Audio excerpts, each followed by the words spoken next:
Je suis Pauline Serrandour, je suis avocat au barreau d'Avignon, je suis spécialisée en droit du travail et je suis également auteure au dictionnaire permanent Difficultés des entreprises au sein du groupe Lefebvre Dalloz. La rupture conventionnelle collective est un mode autonome de rupture du contrat de travail qui s'inscrit dans un cadre préventif. L'employeur n'a pas de motif économique et il n'a pas de procédure de licenciement économique à mettre en œuvre. Elle va permettre d'anticiper les évolutions, permettre à l'entreprise de se transformer de manière simple, rapide et sécurisée en évitant d'avoir à mettre en place des plans de sauvegarde de l'emploi. Enfin, elle est ouverte à toutes les entreprises, quelle que soit leur taille.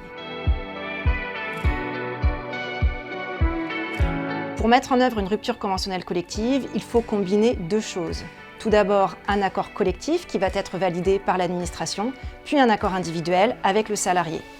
L'accord collectif va être négocié selon des modalités de droit commun et va contenir les conditions et les modalités de la rupture. Doivent être prévues notamment des mesures de reclassement externe pour les salariés.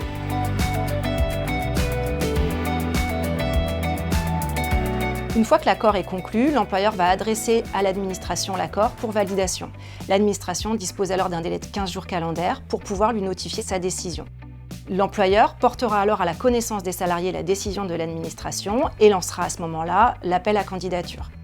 Si la candidature du salarié est acceptée par l'employeur, le contrat de travail est rompu d'un commun accord. Cet accord va être validé dans le cadre d'une convention individuelle de rupture avec le salarié. Il est également possible pour les parties de se rétracter selon les conditions qui vont être prévues dans l'accord collectif.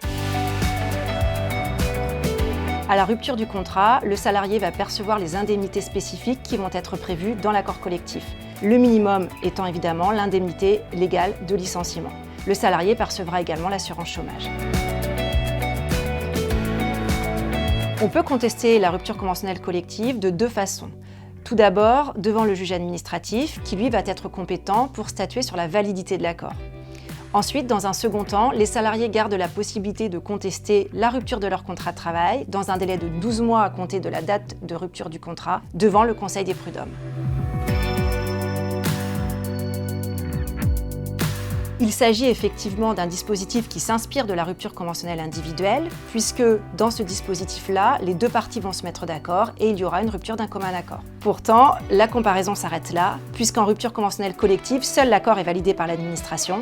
En rupture conventionnelle individuelle, l'administration doit homologuer l'accord des deux parties.